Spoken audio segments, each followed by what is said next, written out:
ದಾಂಡೇಲಿಯಲ್ಲಿ ರಾಘವೇಂದ್ರ ಮಠಕ್ಕೆ ಹೋಗುವ ರಸ್ತೆ ದುರಸ್ತಿಗೆ ಚಾಲನೆ.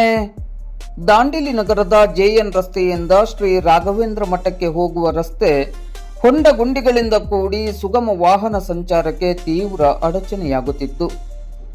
ಈ ರಸ್ತೆಯಲ್ಲಿ ದ್ವಿಚಕ್ರ ವಾಹನ ಸವಾರರು ಬಿದ್ದು ಗಾಯ ಮಾಡಿಕೊಳ್ಳುತ್ತಿರುವುದು ಸಾಮಾನ್ಯವಾಗಿತ್ತು. ಈಗಾಗಲೇ ಇಲ್ಲಿಯ ರಸ್ತೆ ನವೀಕರಣಕ್ಕೆ ಮಂಜೂರಾತಿ ದೊರೆತಿದ್ದು ಕಾಮಗಾರಿ ಕೆಲ ದಿನಗಳ ನಂತರ ನಡೆಯಲಿರುವುದರಿಂದ ತಾತ್ಕಾಲಿಕ ದುರಸ್ತಿಗಾಗಿ ಸ್ಥಳೀಯರು ಮಾಧ್ಯಮದ ಮೂಲಕ ಆಗ್ರಹಿಸಿದ್ದರು. ಇದೀಗ ಇಂದು ಶುಕ್ರವಾರ ಬೆಳಿಗ್ಗೆ 11 ಗಂಟೆ ಸುಮಾರಿಗೆ ರಸ್ತೆಯಲ್ಲಿರುವ ಹೊಂಡ ಗುಂಡಿಗಳನ್ನು ಮುಚ್ಚುವ ಕಾರ್ಯಕ್ಕೆ ನಗರಸಭೆ ಮುಂದಡಿಯಿಟ್ಟಿದೆ.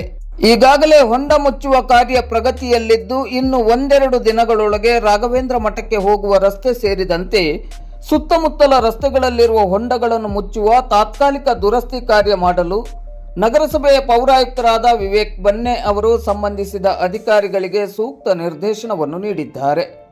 ಇದೇ ಪ್ರಕಾರವಾಗಿ ನವೀಕೃತ ರಸ್ತೆ ನಿರ್ಮಾಣ ಕಾಮಗಾರಿ ಆರಂಭ ಆಗುವವರೆಗೆ ದಾಂಡೇಲಿ ನಗರದ ಹಳೆ ದಾಂಡೇಲಿ 14ನೇ ಬ್ಲಾಕ್, ಗಾಂಧಿನಗರ, ಮಾರುತಿನಗರ ಹಾಗೂ ರೋಟರಿ ಶಾಲೆಯ ರಸ್ತೆಯಲ್ಲಿರುವ ಹೊಂಡಗಳನ್ನು ಮುಚ್ಚುವ ಕಾರ್ಯಕ್ಕೂ ನಗರಸಭೆ ಮುಂದಡಿ ಇಡಬೇಕಾಗಿದೆ.